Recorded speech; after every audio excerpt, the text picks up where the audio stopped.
The name's Nukem, Duke Nukem. You know I've got balls of steel. I wouldn't be saying that unless I was here on Nerd Radio, because they've got balls of steel too. Hail to the Nerd Radio, baby.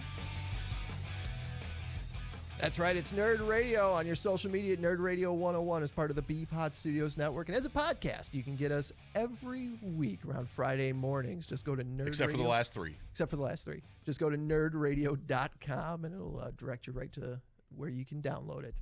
Chuck Bean, Al, Beck, and James all in the studio talking about nerd stuff. And this week is usually a big deal as far as wrestling is concerned because it is the week of Wrestlemania. And this particular year, kind of an even bigger deal because not only they're doing a 2-night NXT. Dude, it's like a week's worth of wrestling every night. I'm so excited. I got something to watch every night. Yeah, you got Monday Night Raw. You got the Hall of Fame on Tuesday. NXT is Wednesday and Thursday.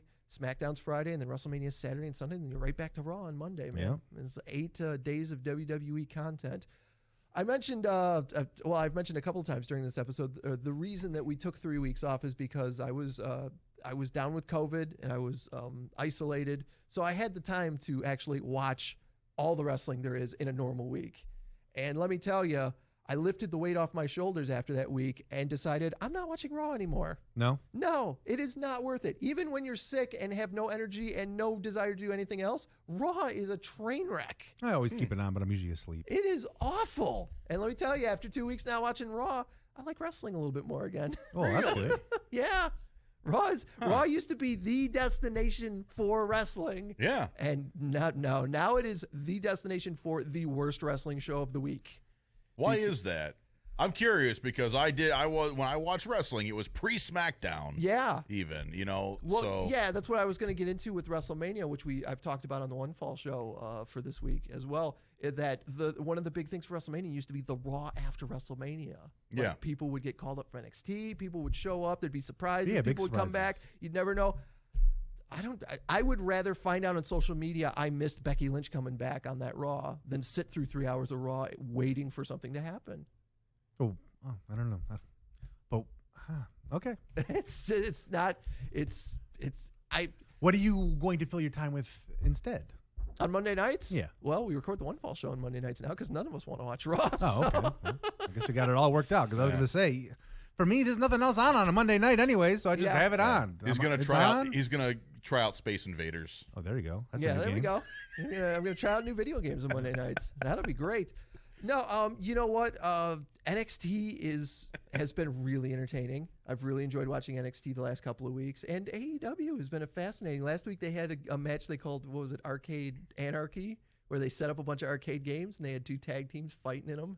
Oh, really? Yeah, beating each other up, slamming each other into arcade games and UFO catches. I thought you meant stuff. like they're playing on it. I was like, they're totally ripping off up, down, down then. No, they just had like a street fight in an arcade setting, which is really fun. They didn't destroy any cool arcade cabinets. They didn't, and I was kind of disappointed that they didn't like buy a cabinet specifically to break. Like an old WWE classic, yeah, arcade game, and just or make one, just for the looks of it. Yeah. They did have that Turtles machine you've got, the small Turtles machine. Yeah. They set one of those up as like a tokens thing that you would see in an arcade, and then Miro, who used to be Rusev, he picked it up and threw it at somebody, and it broke. Okay, which was kind of fun. I feel like all the wrestling's been boring lately, so I haven't really been super entertained by a lot of wrestling. Yeah, like I said, doing the other wrestling podcast and watching the other week of shows and actually having the time to sit down and like, okay, you know what? I can't do anything else. I'm stuck at home, so I'm just going to watch all this wrestling. NXT and AEW is fascinating. I'm so excited they're moving NXT to Tuesdays so that you don't have to pick one to watch on Wednesday and then watch the other one the next night. Yeah, I was happy because that opens up my Wednesday nights to where now I can watch AEW, which is we've always gone NXT, and I don't have the time to just find another night to watch wrestling again. And I think that's part of the Raw problem too, is that there's so much wrestling now. It was one thing when it was Raw and Nitro, and then Thursdays would be like SmackDown and Thunder, and you had like 2 nights of wrestling and you chose your company. But now that there's basically a wrestling show on 6 out of 7 nights a week, you need to be much more impressive than what they're doing with Monday Night Raw. And they're not, the stories aren't where they used to be. The I'm trying to matches are even long think as who's hell. on Raw. It's like Bobby Lashley and stuff, right? Yeah, Bobby Lashley's Yeah. over there. They got the Fiend, A which lot of I factions I don't care for. I like the Fiend, but I don't like what they're doing with him. Well, like now he's Fiendy Kruger. Yeah. He got burned. Now he's Fiendy Kruger. now he's extra crispy I'm Fiend. like, oh, so he's the Fiend, but now he looks like he had sex with Freddy Krueger, and now never mind, he didn't. It would be his offspring. Never mind, I messed it up. And then that's the fascinating thing is we're hitting into a WrestleMania 37 this weekend, which will be a 2-night event again. They'll actually have a live crowd. They'll have them in pods, much like they've done in AEW. Or will they? In the arena. Well, I It's guess Florida. I think Florida does. Florida does what they want. Yeah, I guess we'll see. And then you've got a card full of matches that will probably be really solid wrestling matches. They just haven't done a good build up to almost any of these matches.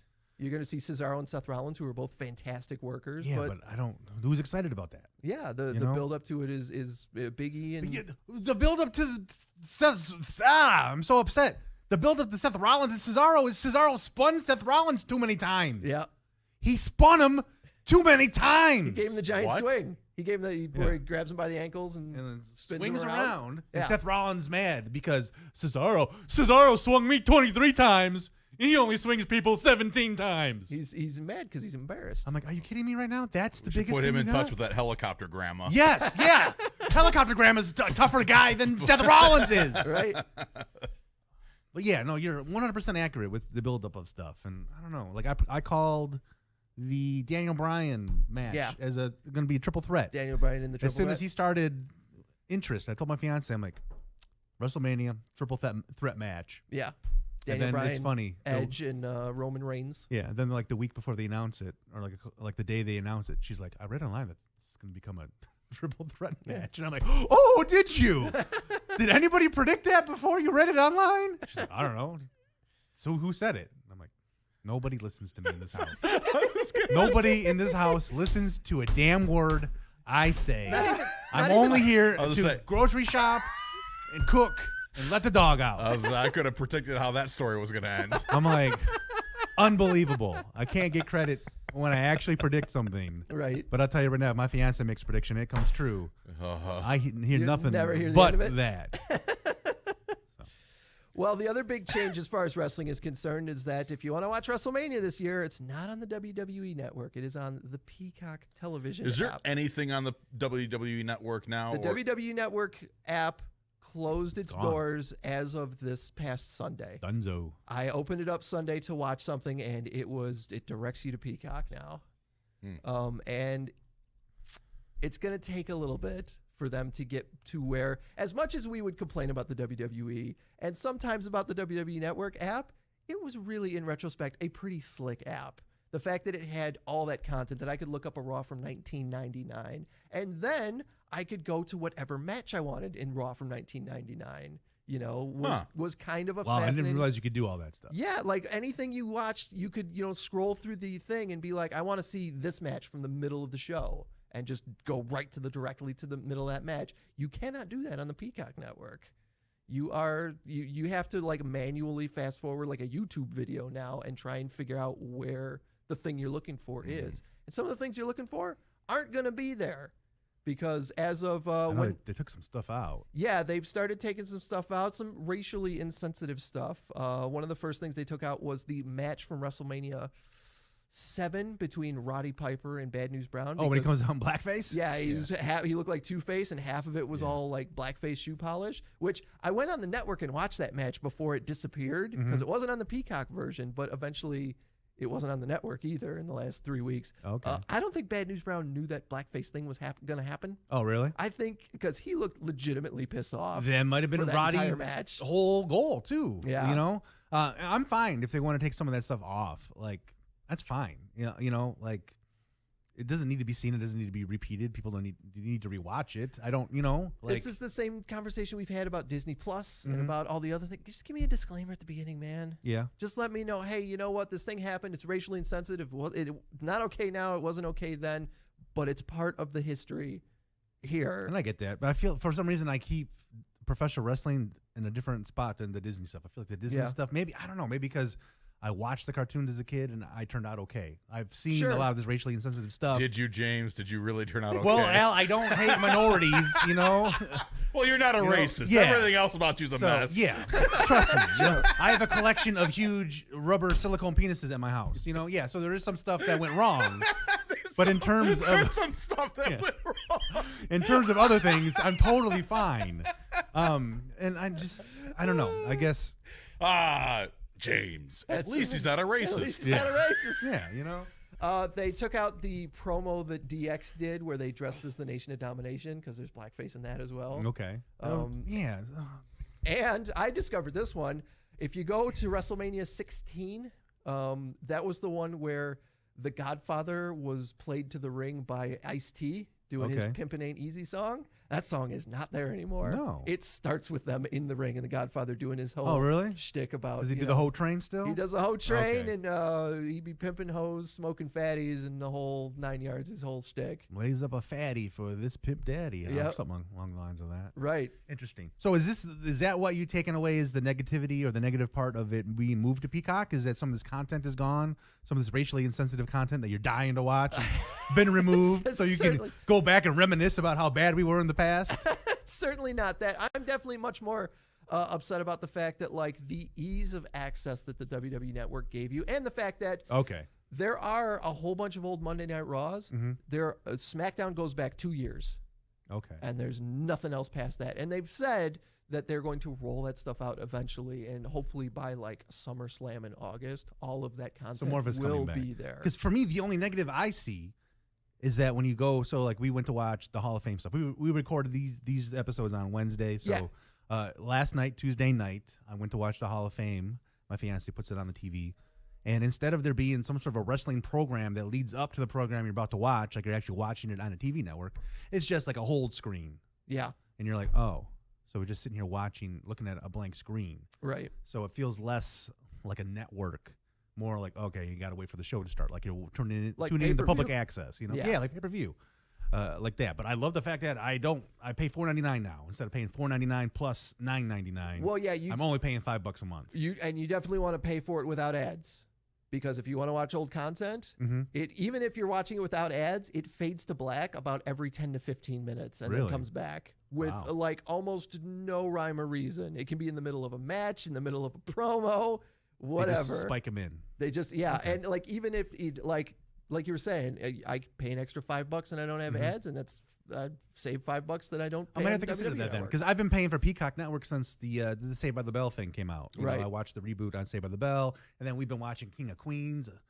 Oh my God, I never knew how King of Queens ended. I was like, that's the end of the sitcom. Wow. How did it end? I was gonna say, I don't even know. Was it dark? It gets kind of dark. Like they're spoiler heading for divorce. for King of Queens coming up here. King of Queens spoilers. Kevin James fans, tune out just for about 30 seconds. Kevin James fans, tune out, and then we'll talk about The Zookeeper 2, which I don't think is a real movie.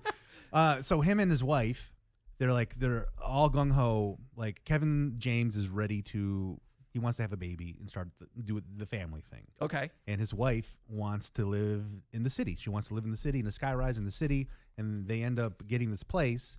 And Kevin James is doesn't like how the family dynamic is going. He doesn't like how his wife is acting now. It's different. And he's like, we need to get a divorce. We're done. You know. And then they end up staying together, and then they end up adopting some babies from China, and then they end up having their own baby because they couldn't get pregnant, but then they ended up getting pregnant after they already adopted a baby from, I believe it was China. It's an Asian country. They adopted a baby. So the sitcom ends with them with a bunch of, a couple of kids, adopted kids, real kids, living in the home, and I think the father still lives in the basement or whatever. So interesting. They lead it up like they're gonna so end it all. It's still they can't get pregnant. Fine. Yeah. It's still but they can't get pregnant. Yeah. They're on the verge of divorce. Right. Kevin James is so upset because his wife was supposed to get rid of the uprise apartment, but she kept it as a secret. Then he found out, and then I'm like, oh my God, you go from happy, fun, I'm a fat delivery guy, just living the fat delivery life, to this is some real life shit. Yeah. And I was like, whoa. But then they still ended up happy. So, that's good. But they end up going back to the house in Queens. Yeah. Yeah. Okay, all right. So I was saying they stayed at the house in Queens. Gotcha. The upscale apartment or whatever she wanted downtown was I gone. thought the funny twist was going to be they move into this high-rise apartment, but they left the dad in the basement in Queens. Oh, that would be hilarious. He has no idea. That's why Jerry Stiller passed away. They forgot about him in the basement. Serenity now! But yeah, so there's your Crossing King of Jerry Queens spoiler. Stiller Street. But yeah, so we ended up watching that. Now we're binge watching Modern Family and stuff. Yeah. So you end up finding The things. first season of Modern Family was pretty funny, I thought. Well, I think once the kids become teens, and even beyond that. Thank you, That's Siri. when Siri doing her job there. I feel like that's when I feel like a lot of shows start to lose it. Yeah. So like once Manny, Sofia Vergara's son with the dude from Married with Children. Yeah. Once he gets to a certain age, I'm like, it's not. You guys lost it. Whenever I catch a Modern Family on like USA, I always like this is a funny show. Yeah, I think it's very well done. I thought it was really fun. I loved the first season. I thought it was hysterical, and it just went downhill. Same thing happened with the Goldbergs to me. I thought it was really good. Now it's awful. Yeah, you don't like the Goldbergs now? Not anymore. I can't that's too stand bad. it anymore. But you know what? And Big Bang Theory. I was a big fan of Big Bang Theory. That show stopped being funny once the guys started getting laid. Yeah, exactly. Once they got girlfriends and babies. Yeah. Like, well, you can't really live. No offense, nerds, but you're not really living the stereotypical nerd lifestyle. By the end of it, you almost never saw them all together. There was like 3 different storylines happening in an episode. It drove me nuts, but Anyways, back to the Peacock. Peacock on WWE Network. So back to pooping in a bucket. Yeah. Back to drinking a baby fetus in a jar. Yeah, it's going to take some work, and it'll be interesting to see what people think. How are they going to work WrestleMania with ads? How are you going to watch? That's the other thing that really is nasty to me is that if it's not a current pay-per-view, it isn't there right now. You're kidding, really? If you're looking for like No Way Out or No Mercy, or like some of the older pay-per-views. Yeah, some of the older pay-per-views. If it's not a name of a pay-per-view they currently use. Okay, so I could go watch an old SummerSlam. A SummerSlam will be there. Okay. But if you wanted to SummerSlam Survivor Series, anything. So the oddball ones. Anything that they haven't continued. But then like Backlash, those are mostly there. You can watch a Backlash from 1999 because they still use that as a pay-per-view title. But you can't watch like Unforgiven from 2002. Interesting. I wonder what lets them, not what makes them dictate or what makes them decide to go with certain pay-per-views and others and stuff like that. It's weird. And if you want to watch it because of the way the Peacock Network is set up, they're set up in seasons. So on the WWE Network, it would be like WrestleMania 33, 32, 31. On the Peacock Networks, it's WrestleMania season 31, season 30, season 29, and they all have the same graphic. Oh, so man. you can't even look at the graphic and be like, that's the one with Hulk Hogan and The Rock. You have to like either search it on the internet and then gotta find give me the poster, the WrestleMania poster. or like you have to like click on it and see in the description if it's the one you want. So that makes me very happy that I don't go back and watch old content. I've never. I'm just there for the current stuff. Never been happier that I'm out of wrestling. Yeah, that sounds awful. I watch the current stuff, or I go back and watch like if they'd have a special on John Cena or whatever. Yeah, or we did watch. They had a like 50 greatest women superstars in the I'd watch that. We watched that. It was neat. It was a fun list. Mm-hmm. But it's that's going to do it for this week's Nerd Radio. Obviously, like I was saying, it's a big wrestling week, so there's plenty of wrestling to watch, and we'll be back next week, God willing, as long as we don't get in trouble for fetus in a jar, poop in a bucket. I'm telling you, we just needed to make a splash on Nerd Radio's return. A splash in the poop bucket. There's your title. That sounds awful. A splash in the poop bucket. It's more like a kerplunk. Oh, I also wanted to give to give a shout out to DMX, who's in the hospital right now. He's our guy that covers up our swearing. So here's the thing: right. if he passes, which that's what it sounds like is going to happen, or he's just going to be brain dead the rest of his existence. Yeah. Do you drop the DMX? We'll have to have a discussion about that. I don't know. Is there another person that we could find to what? Censor like Stone us? Cold? I think his legacy could live on right here on Nerd Radio, just like he would have wanted. And that's where you end the show. All right, find us on social media at Nerd Radio 101, and we will talk to you guys next week. I'm in a difficult situation here. I mean, after all, we're nerds. This Transformer is cool. Have a great weekend. See you later, nerds. The future's stupid, guys. I'm sorry, but it is. I have spoken.